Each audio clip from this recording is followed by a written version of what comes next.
Во организација на Центарот за развој на заедницата Кичево во партнерство со Општина Кичево и со поддршка од Организацијата за безбедност и соработка во Европа, мисија во Скопје, денеска се одржа првата од вкупно 3 сесии на буџетскиот форум на Општина Кичево.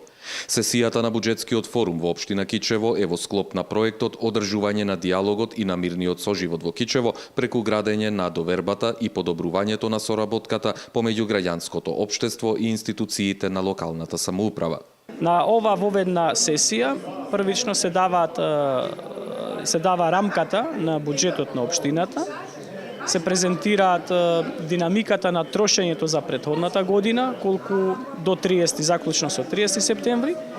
После тоа има една сесија каде што се прикажуваат вкупните приходи и можности за зголемување на приходите во буџетот на општината. Целта на буџетските форуми е запознавање со методологијата на донесување на буџетот на локалната самоуправа, представување на потребите и на проектните идеи за предлог буџетот на општина Кичево за 2017 година, како и приоритизација на проектите и развојните програми од страна на граѓаните преку овие форумски сесии. Вкупно ќе бидат одржани 3 сесии на буџетскиот форум во општина Кичево и присуството на граѓаните на трите форумски сесии е предуслов за да се има можност за гласање и приоритизирање на проектите и на развојните програми на буџетот на општина Кичево за 2017 година.